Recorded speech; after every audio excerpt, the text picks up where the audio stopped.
we thought we would have all of the ingredients to have a deep dive on the OPEC Plus meeting last week. And of course, we are sort of find ourselves on our webinar this morning in a way at the halftime of this massive OPEC Plus meeting. We're kind of doing halftime analysis this morning rather than full-time analysis. So let's kick off with Mike Muller, head of Vitol Asia, who joins us on the first Sunday of every month. And Mike, of course, it's wonderful to have you back this morning. Your thoughts on all things last week, but primarily where we're at with the OPEC Plus agreement,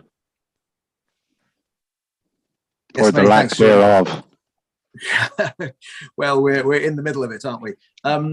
As I see things, last week was a week where for the second successive time we spent 3 days trading above $76 in Brent, and in the week prior to that we'd already had 2 days trading above $76 a barrel. So these are the levels that some of your earlier surveys had polled your audience as being at the higher end of expectations.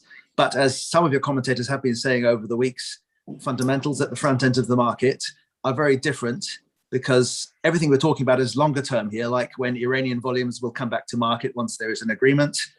Not so much an if, it is a once, I think. When is intercontinental business travel going to resume and allow people to consume that 2-3 million barrels a day of jet that's still missing from the global demand mix? How soon the US shale sector will start producing at levels that are markedly above the 11 point something million barrels a day we're seeing today? None of that is really going to influence the spot price of August Brent, which is the numbers I just spoke about.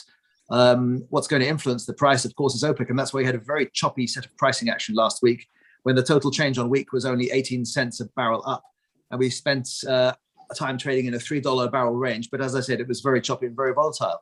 So, I mean, I think let's first say a number of things. These ministerial delegations and their political superiors are very sophisticated organizations who have done this and have proven to us since April 2020 that they have a purpose about what they're doing. And I think there's going to be very little doubt that whatever OPEC agree by way of reinstatement of production, so lessening of the cutbacks, it will surely, whatever the outcome on Monday at 3 o'clock Vienna time, be a fraction of the amount needed to meet growing demand, which many observers and experts put at 2 million, 3 million barrels a day or more for the summer period. And I saw a note that I think you put up as Gulf Intelligence, where Platts Pyra have a figure that's way, way larger than that for the June-December period of 8.8 million barrels a day, which I'll have to speak to Mr. Midgley about and understand where he gets that. But 8.8 over the course of second half of the year. It's a massive number. Yes. So, I mean, different people use different bases, whether gas liquids in there, whether right. Yeah.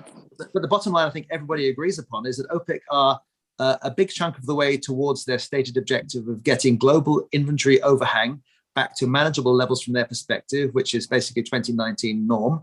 And we still have a market which has an outlook that for the spot months, there is going to be more demand than supply. If we head towards the numbers that were mooted in Vienna on Thursday, Friday, which was 400,000 barrels per day per month for August through the foreseeable next 5 months, which gave you a total of 2 million barrels a day added to global supply by the end of the year in a gradual ramp up, right? So if we put those two side by side, it is fully understandable why the market is seeing a backwardation, because if you look at the feel of markets in the Western Hemisphere, the fact that WTI has been gaining on Brent is telling the world that US refining demand, despite hurricane season, is looking at things like July 4th weekend driving demand and is likely to pull on inventories still in coming months. And the same picture would appear to be consensus amongst traders in Europe also. So I don't want to go for too long here, Sean, but all attention is on Asia. So maybe I'll just give you a little flavor of what we're seeing here, because this is clearly weighing on the minds of those OPEC producers that have most of their crude oil going to Asia, such as Abu Dhabi. I mean, we have no overseas visitors at the Tokyo Olympics, bad for demand, right? We have Formula One races being scrapped in places like Turkey and Singapore, and double dipping in places like Austria instead, less demand, right? Malaysia is in lockdown with 6,658 cases yesterday. That's an all-time high, and only 7% or 7.5% of the country fully vaccinated. Similar picture for Indonesia, where you have 500,000 plus cases in Jakarta, 25,000 cases daily, and the curve is going vertical. And in terms of total cases or deaths per day, Indonesia is at 50% of India at its worst in May. and still going vertical. So there's a view that that's got 2 weeks to run before the lockdowns take some sort of effect. Australia shuts its bubble with New Zealand, as you have 31 cases 2 days ago and then 35 cases yesterday in Sydney. And the Asian approach, or the Chinese approach, is being adopted, where you shut down New South Wales other than for essential services to bring that under control. And of course, you have Singapore, where in the last 7 days, there's only been one case that cannot be traced to a cluster. And you have averaging about 5 cases a day. So Singapore's managed to contain the whole thing still. But that cautious approach, which some have dubbed the hermit economies, I think Christoph has in the past said that's just postponing the problem until a later point in time when global travel does have to reopen. And it is weighing on people's minds what it'll do to demand. That's also, I mean, roaring back. Yeah, go on, Chris. I would just say, just to intervene before introducing Christoph, a week ago Sunday, we did a survey on this webinar with Christoph and John Defteris, who was joining us, as to what the outlook for the 4 months or what OPEC would do. I don't know if we have brought that survey question up, but ultimately we had put these options, and 46% of the room chose the 2 million figure from August to December, which was right on the money. And Christoph Ruhl, who joining us as always this Sunday morning. Christoph, Senior Research Scholar, Central Global Energy Policy, Columbia University. There does seem to be total consensus within the 20-member country OPEC Plus for a 2 million barrel a day increase from August, but the big disagreement seems to be on coupling it with the extension of the agreement beyond April to the end of next year. Your thoughts on the outcome from the sort of halfway, as we said, of this OPEC meeting? So on that OPEC front, I mean, Mike is the trader, but I don't agree with the statement that the long term doesn't play a role here. It's just the opposite. When you pick the analytic bones of what is happening, then you have a long-term problem coming up, which nobody really had on the radar except the oil producers, which is that what are we doing when we, on the one hand, continuously expand production capacity, as the Gulf producers all do, Saudi Arabia, Kuwait, the UAE, in expectations of at some point having to resume their fight for market share. We all know the big picture, with shale coming back and there being price wars in the offing. So what do we all do when we expand market shares and our quotas don't adjust? And that's what the UAE is raising as an issue. So what has happened was that the April 2020 agreement expires after 2 years. That's April 22. And that, of course, Saudi Arabia has said we need to think about whether we extend our cooperation, OPEC Plus cooperation. We've been successful.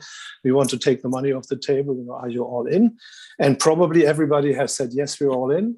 And then the first voices came from the UAE, which has a production capacity close to 4 million barrels, which is taken account as a benchmark, only 3.1 million barrels. And they said, look, guys, if we then redo the agreement, then we redo the ordering by spare capacity. And that, potentially opens Pandora's box, because also, of course, Saudi Arabia has expanded, the neutral zone has come, and Kuwait has expanded. And so that's where we're at. And this is something they will have to sort out in order to maintain the organization. And when I said surprising, it's kind of, most of us were probably expecting cracks in the mirror coming from cheating.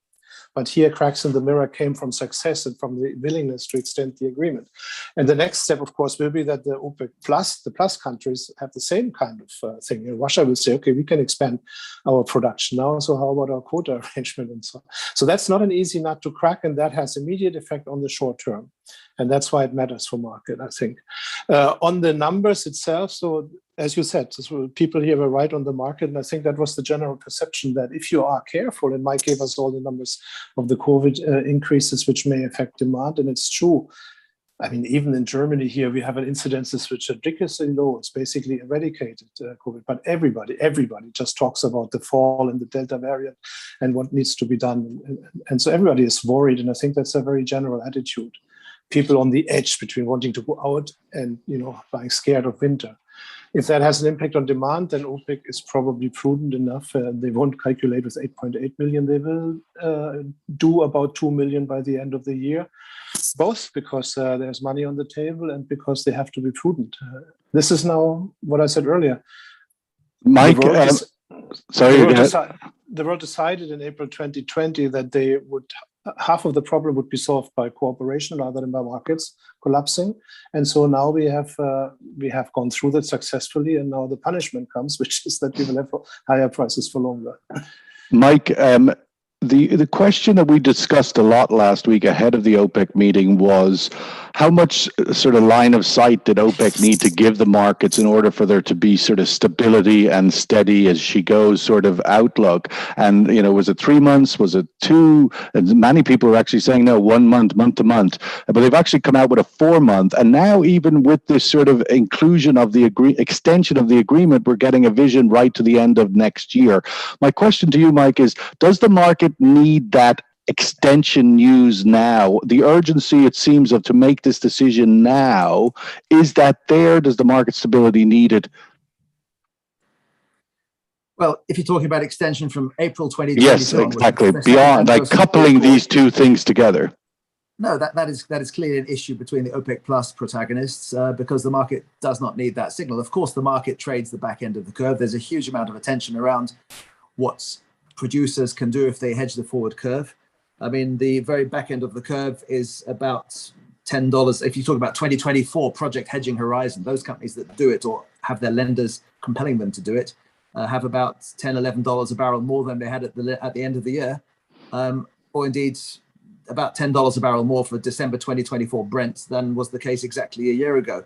But that backwardation that we now see between the front of the market at 76 and what should we call it, 3.5-year oil out at $61, $62 a barrel, will be determined by people's view on whether OPEC have a target to see the price settle at 70, 80, 90, or whether they think that's too high and they come under political pressure to hold it at levels which are, in the opinion of some, perhaps less threatening to global economic growth or recovery from the vaccine, from the virus. That's the sort of thing people are going to be watching. But no, to your question, the driver right now is simply that there seems to be some disagreement or difference in views on whether the rollover of the August-December this year should come hand in hand with an automatic extension of the OPEC Plus club and some sort of rules around it, or whether they should be an opportunity to reset the baseline. And of course, the baseline was set in a great hurry because we must not forget we had a pandemic ravaging the world, and we had a falling apart in March, which had to be stitched up very, very quickly at a time when Saudi Arabia, the kingdom, and Abu Dhabi were doing production tests to test Abu Dhabi 4+ million barrels a day and Saudi Arabia close to 13 million barrels a day. And a month later, in early April, of course, OPEC Plus got together and implemented what we have now. And in that rush, it is inconceivable that every party was happy with the baseline that was chosen. And you've stated the facts very... Yes, there was yes, a discussion, the same discussion. It was no rush. We had the very same discussion before when the UAE threatened to walk out. And in April 2020, no new baseline decisions were made. And OPEC Plus exists since the beginning of 2017, and they just carried that over. So that's a problem which has accumulated, and they had to let it fester. And at some point, even if they could postpone it now, it will come back on the agenda because it also affects the big guys like Saudi Arabia, which has also blown up its production capacity. And I suppose that in a way, Mike, it also points to the outlook. Obviously, UAE has their sort of focus on 2030, where they've set out a 5 million barrel a day target. And as we come out of this COVID crisis period, the sort of incremental demand would appear to be is going to have to be met by the OPEC members, the Gulf members, given that the cutbacks we've seen in CapEx. So that, are we seeing the sort of early stages perhaps of that market share in a sort of contest, let's call it, ahead, given that it's going to fall on the shoulders of OPEC? This is our favorite, and I think Christoph has an opposing view, so we're going to get a little into ding-donging here over whose view is right. But the overarching view many people hold is that there has been colossal underinvestment in the upstream sector in terms of traditional household name listed companies like Shell and ExxonMobil investing in what would now perhaps be considered more marginal provinces, where in the past at these price levels and given the forward price deck of around $60 a barrel, that would have led to final investment decisions. And those are now being kept on hold with the overlay, of course, of environmental awareness and the ESG theme driving some of those companies towards investing elsewhere. And that, of course, is at odds with the more responsive shale sector, where I think Christoph is a proponent of that rig count going up very, very fast as people hedge. But I would contend that there is a period of time, which is the period that OPEC Plus are talking about right now, where that shale response cannot possibly put the sort of barrels on the market that would satisfy demand if it were to grow at the higher end of the spectrum. And we mentioned one of the expert consultants out there that put a big number out there. So that range of uncertainty is giving OPEC Plus a lot to talk about. And I think it's quite understandable that those very, very wide range of views need to be dealt with properly. And yes, there is a hurry to come to a landing on what happens in August, because people need to nominate what they want to lift in August, and the OSPs are in the process of being set, and then the programs need to be issued latest by the middle of July. So for August, they need to know what they're going to be pumping in the next in the next week. In the next 24 hours, perhaps, before the U.S. markets open. I don't know. Christoph, your point, just jump in on that. Your views vis-a-vis the need to couple this, to make this decision now vis-a-vis the post-April 22 period. Yeah, I mean, in the short term, obviously, they need to make a decision, but even if they don't, they just pump what they used to pump and a little bit here and a little bit sprinkled there, determined by politics. That's not a big stumbling block. In the medium term, I agree with Mike to his surprise, probably, and I've corrected it before, that in the delay of shale definitely came as a surprise to people like me. And I think to everybody, to be honest. Yeah, and to be honest, yes, shale is not dead. It's still not, it's delayed. By the current rig count, we should expect it back first quarter of 2020.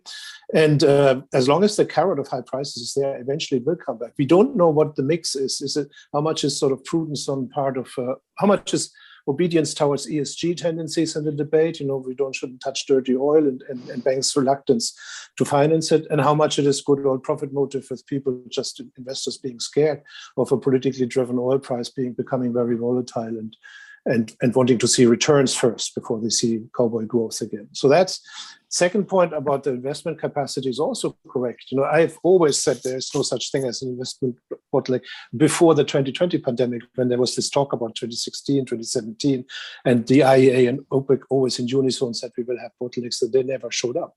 Now it's more doubtful because the long period with this massive spare capacity overhang, you know, actually does trigger very little investment, combined with the restrictions on private companies did trigger this in the last few years. So we don't know. But that doesn't mean increased uncertainty for OPEC. That means that there is actually some land in sight for them. So they have to just tidy it over to that period if it comes where there's a scarcity of global capacity. And then, you know, then they can run prices up. And my take is the other way. I think that they will take as much of the money off the table as they can. And they have discovered a way to discipline shale, which is by then increasing price volatility, letting the price collapse a little bit or so. You impose a finance constraint, you scare investment away from shale, and you increase the capital cost. And that's probably one of the few ways to keep it in check. Let's go to the survey question, just give everybody in the room a chance to comment on this and give Mike and Christoph a chance to take a breather. Does market stability need OPEC Plus to decide now on extending OPEC agreement beyond April 22, which is the question I asked Mike. The nowness, this sort of immediateness of this question, and we'll sort of talk now a little bit about the coming week, Mike. Obviously, as we started out, we're halfway, it would appear, but the OPEC Plus signals of uncertain outcomes seemed to come early last week when the JMMC meeting was postponed, and obviously that carried through right through the week, where they didn't find a consensus on this extension of the agreement point. But the market seemed to take it in its stride. It didn't appear that the market was too upset by this sort of apparent disagreement. Your thoughts on the outlook now? Obviously, they're to reconvene tomorrow ahead of with the bank holiday weekend in the US. They have a bit of breathing space, perhaps. Yes, absolutely. I mean, as I said before, the market only moved in the $3 range last week, and but it was very, very choppy as people were watching the headlines and trying to figure out what they meant. And of course, the Russians have been attributed with saying they're happy with prices and they want to put extra production on the market, but that doesn't necessarily mean they want to put more production on the market than there is demand. I think there's often a misunderstanding there. Of course, OPEC Plus, including Russia, need to strike a delicate balance where prices don't get out of hand. They want some sort of stability for their customers, and where prices don't shoot out of control and have economic implications, which means more pressure from the favorite OPEC bashing that we see from some of politicians east and west. But the At that really point, important- Mike, just to intervene, the fact that Joe Biden or the Biden administration really for the first time made comment regarding gasoline prices and the OPEC deal, do you think that puts any extra sauce on the decision or their pressure onto their decision?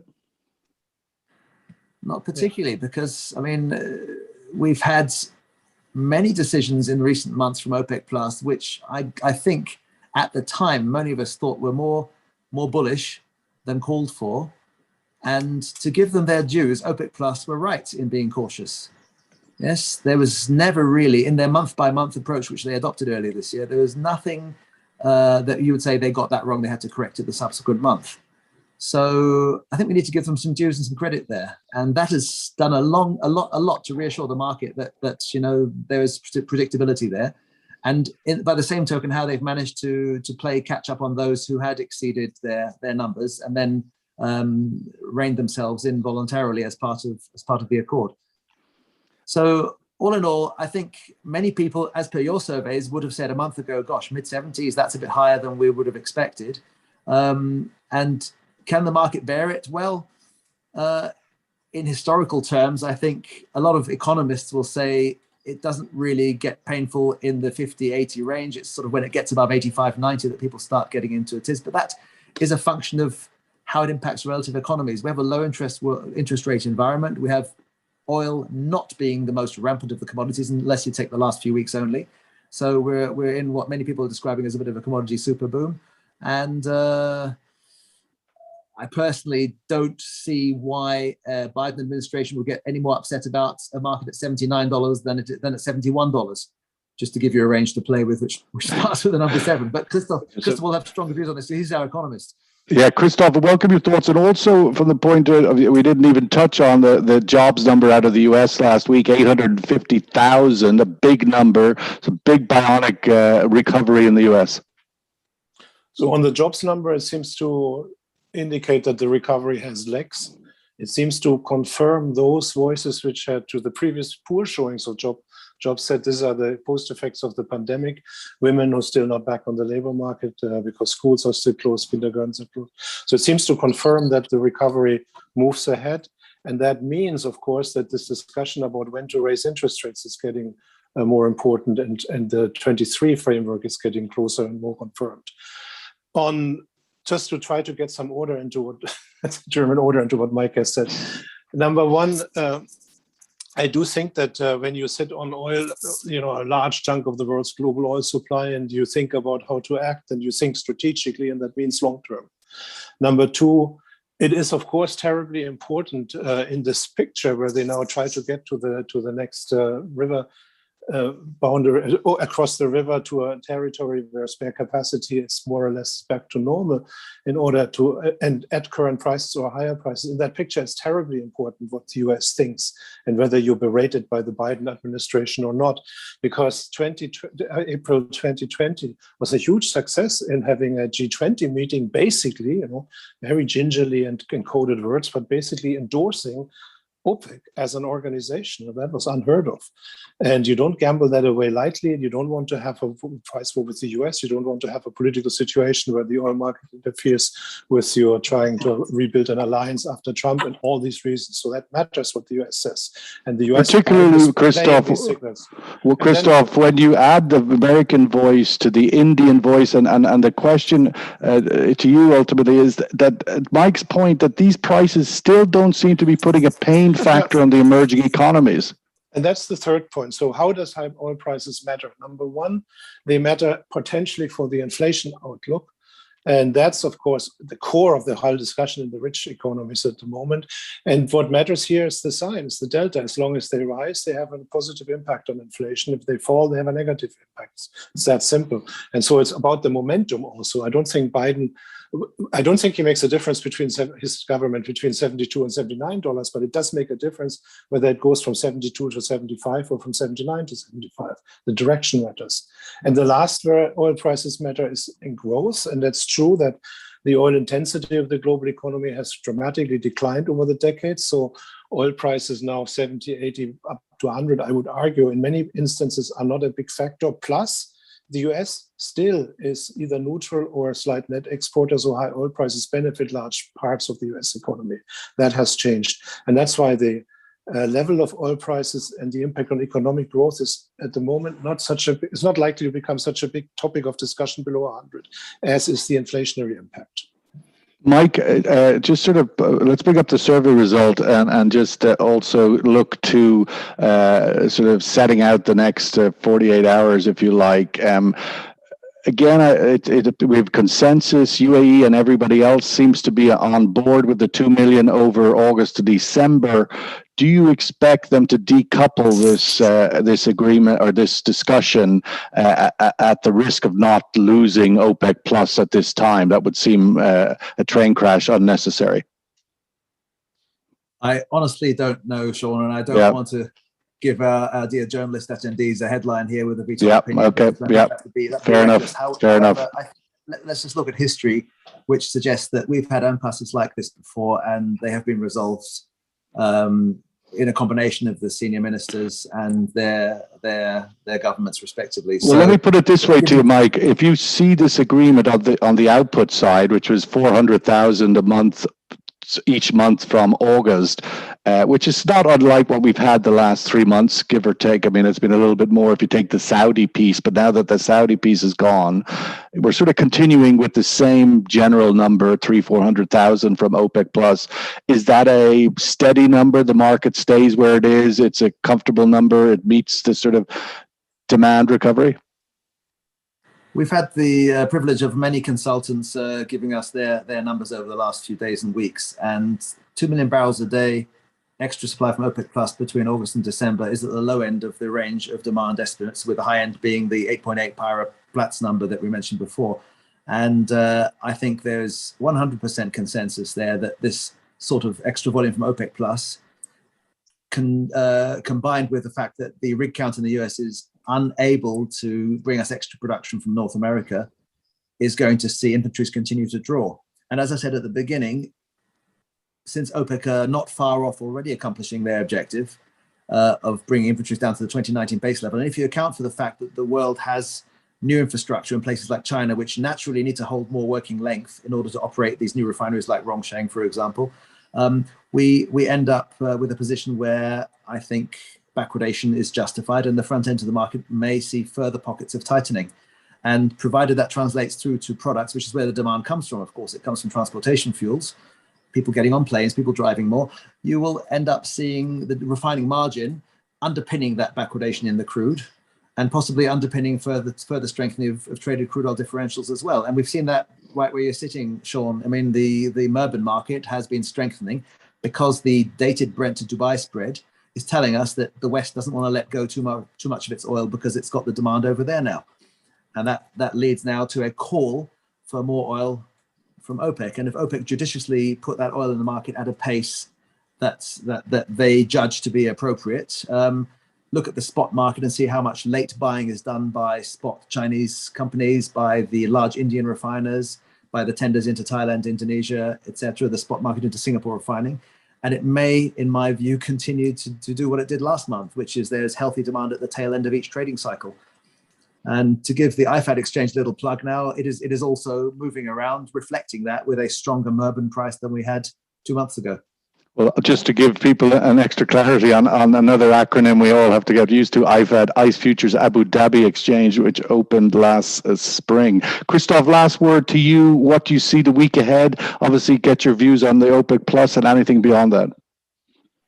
Well, the OPEC Plus, I mean, everybody sort of hopes that they did what they always did, which is to come to an agreement, but always is also not true. So if that should fail, all bets are off, but I do think that they will come to an agreement. I would expect the growth in the US to soldier on. I am still waiting, personally, something we haven't discussed at all. This is China. And still, you hear very little about the economy. We heard a lot of pretty aggressive statements in the last week when the Communist Party celebrated its 100th anniversary. And I mean, seriously aggressive statements, bashing heads against walls even. Yeah, and this is, I mean, this can be done only on the back of a strong economy, but the economy doesn't seem to be all that strong as it used to be. So there is something brewing, which I don't think most people have gotten their heads around, because nobody really looks at the moment. It's sort of a topic which doesn't exist anymore. If China, then it's about the laboratory 2 years ago. And I don't know enough I just have this hunch that it would be worth to look at their economy more closely, because they should have a lot of these problems which the US is supposed to get in the fall, including problems in the financial sector. And so we'll have to get a handle of that in order to judge the political ambitions. Yes, it is a big question. I think it's in some ways where we started out with Mike giving us a quick run through Asia. The stunning scenario in Asia is the vaccination rates are so low. It's a bit like a 1-0 win or lead in a football match. You're always potentially going to get caught, and Asia might be caught despite the success of clamping down on 35 infections in Australia or China, for that matter. If you don't have the vaccination rate, I think you're always vulnerable, and they're going to have to address that. Well, that's a wrap. My last point would be that if we do get the OPEC deal at 400,000 per month over the next 4 months, or August to December, we're going above $80 a barrel as long as stocks are drawing. No doubt about that, in my opinion, and that's probably sooner rather than later. Christoph, thank you so much, as always, anchoring the Sunday show. Mike Muller, great to have you. I really appreciate your insights today from Singapore. And thanks everybody else for joining us. We'll be here every morning during the coming week and this very important few days coming up. All the best. Thank you. Thank you, Sean. Bye, Christoph.